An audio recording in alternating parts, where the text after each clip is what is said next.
Hi everyone, I'm Reading with Jack and today I'm here with a book haul of all of the books that I've acquired over the past few months. First of all, I'd like to apologise for not having a video for a few weeks. I've been really busy with loads of different stuff. Life has been crazy and I didn't find the time to film. Some of the books I got for my birthday, others I got from Waterstones when I just wanted to buy them myself. And they're all kind of different books. There's some classics, there's some fantasy, young adult, a great range of books for everyone. So hopefully this book haul will be interesting. The first book that I got is the longest book that I've bought, and I am probably the most excited to read this out of all of them, purely because it's the second book in the Kingkiller Chronicle by Patrick Rothfuss, and it is The Wise Man's Fear. I read The Name of the Wind in July with my friend Shah from Shah's New Chapter.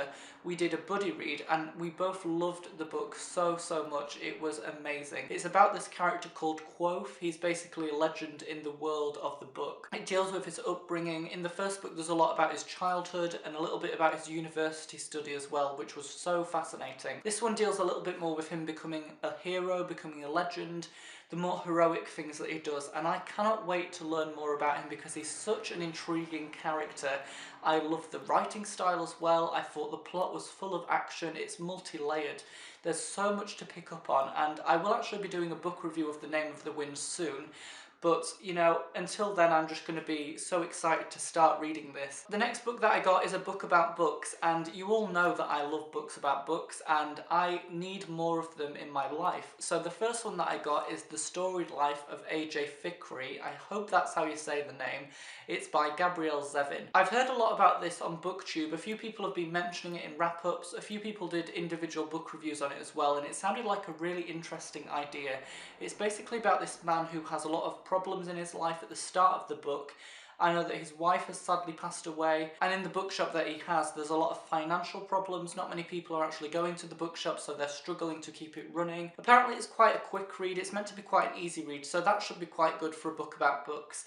And obviously because I've been in a reading slump recently, it's always been one that I've considered reading to try and get me out of it, because easy, quick reads about books definitely get me in a bookish mood again, so maybe this is one that I will read before any of the others. The next book that I got is another book about books, and it is Ink and Bone by Rachel Caine, and this is slightly different. It's actually based on a real historical event. It's to do with the Great Library of Alexandria, which was in Egypt, and it basically burnt down. It's known, like, in history, it's quite a famous thing. I was reading about this, and its destruction has basically become a symbol for the loss of cultural knowledge. A lot of books were burned, a lot of scrolls were lost. I'm really excited to see how Rachel Caine takes this concept and develops it into a book. She's exploring the concept of what if the library didn't burn down, what if it was still there, what would happen. I love these kind of what if situations in books, and I cannot wait to get into this. It's another book about books, and it's also the first in the series, so I think if I enjoy this I will be very excited for the second book. The next book that I got is a classic, and it is Dr. Jekyll and Mr. Hyde by Robert Louis Stevenson, and this is a vintage classics edition, so it's got a beautiful bold red spine, which I love. It looks great on my shelf. I've actually read this before. I read it as part of my English literature GCSE. We were doing coursework and we had to write about this and Macbeth by Shakespeare. I think it was like a comparison. I don't remember a lot about it, but I remember being very intrigued by the idea of this book. Because I was studying this book, I don't really think I took the enjoyment out of this book as much as I could have done. So I thought I would buy it and reread it. And also there's some other short stories in this as well, which I've never read at all, so I'm really excited to get around to them. A lot of people know the story. It's quite a familiar story to most people. It's about good and evil, dual personalities, and quite a lot of psychological things as well, and I love psychological exploration in classics, so I can't wait to get around to this. And you know, I think I will enjoy it more when I'm not studying it, so obviously now I'm not studying it, I think I will get more out of it, so I really can't wait to get around to it. The next classic that I got is Oliver Twist by Charles Dickens, and this is a vintage classics edition, and I love this cover. Seriously amazing. I was in Waterstones and it just stood out at me and I had to buy it immediately. I love the font, it's so bold, so dynamic. There's a little Oliver Twist person here, And then on the back, what I love so much about this kind of edition is loads of random words. Well, not random words, they're actually to do with the book. I just love the way the words have been put together on the back. I think it's a really effective design, and I absolutely love the story of Oliver Twist. I've seen a few film adaptations, and I've also read a few extracts from the book. But I think I remember the first time I read it, I got it from the library, so I never actually got to read the entire thing. So now I will get around to it. It's obviously about an orphan called Oliver Twist. He escapes from this workhouse and then he's caught by some thieves. He has quite a hard life. It's to do with the Victorian era, of course, with Charles Dickens. And I just love the story and I really want to read it properly and take in the characters more, get more questions answered and really get everything in its entirety. The final 3 classics that I got are Penguin English Library editions, so basically my favourite editions of classics, apart from that Oliver Twist one actually. I love that edition. The Vintage Classics editions are actually really nice as well. The first one that I got is Hard Times by Charles Dickens. I seem to be buying a lot of Charles Dickens books recently. For some reason the ideas of them really appeal to me and I just really want to read more by him. This one's actually to do with a school, and I always enjoy reading about schools, and reading about schools that are completely different to the ones that I've been to in the past. I think it's really fascinating to compare experiences. With Charles Dickens there tends to be very bad schools, they tend to have a lot of problems. In this one there's a really strict teacher and apparently he kind of tells everyone that they have to learn facts. And he insists that everyone learns facts. If something is not a fact, they shouldn't have it in their knowledge. Potentially quite relevant to today's society. You know, there's a big gap between factual subjects and art subjects. Some are seen as superior to others, others are inferior in people's minds, and in a way that is still very, very current today. So I'm really looking forward to this and I think it's going to be really thought-provoking. The next one that I got is Villette by Charlotte Brontë, a matte edition, so there's no picture of Charlotte Brontë inside and the feel of it isn't as nice. Because I really love Jane Eyre by Charlotte Brontë and it's probably my favourite classic, I really wanted to buy Villette.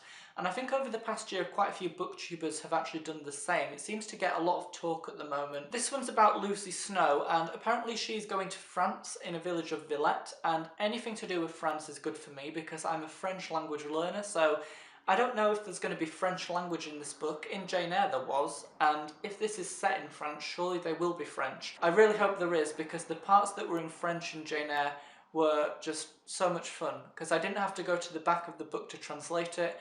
I just knew what they were saying and I understood everything, and I just hope there's French in this book. Apart from that, I'm really looking forward to the character of Lucy Snow. Everyone seems to have very strong opinions on her. Apparently she's not always the most likeable character, but for me sometimes when characters aren't exactly likeable, they're sometimes a little bit more believable, a little bit more realistic. I also heard that it's partly autobiographical for Charlotte Bronte's life when she was working as a governess in Brussels. So I'm quite excited because I know quite a lot about her life when I was researching when I studied Jane Eyre. I kind of want to draw parallels between her life and the life of Lucy Snow, so I'm really, really looking forward to this. I'm not sure if it's going to be as good as Jane Eyre. I really don't think I'm as optimistic about it, but I know that it's going to be a really interesting read nevertheless. The final book that I got is The Woman in White by Wilkie Collins, and this is a mystery gothic thriller kind of book. I've heard a lot about this on Samantha's channel from Novels and Nonsense, who I will link down below.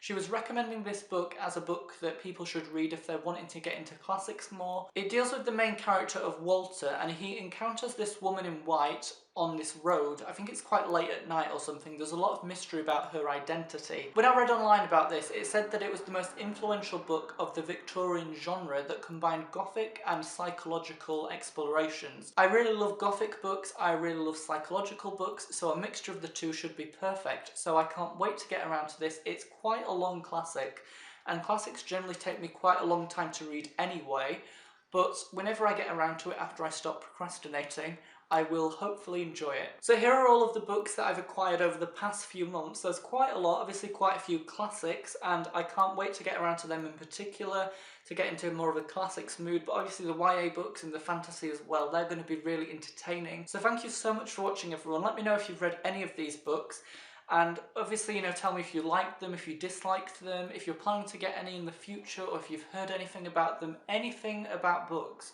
Just tell me in the comments. So thank you so much for watching, everyone. I'm hoping to get back into BookTube now and make videos again. I'm sorry for my absence, as I said before, but I think I'm back for a little bit. So thank you for watching, and I will see you all again in my next video. you.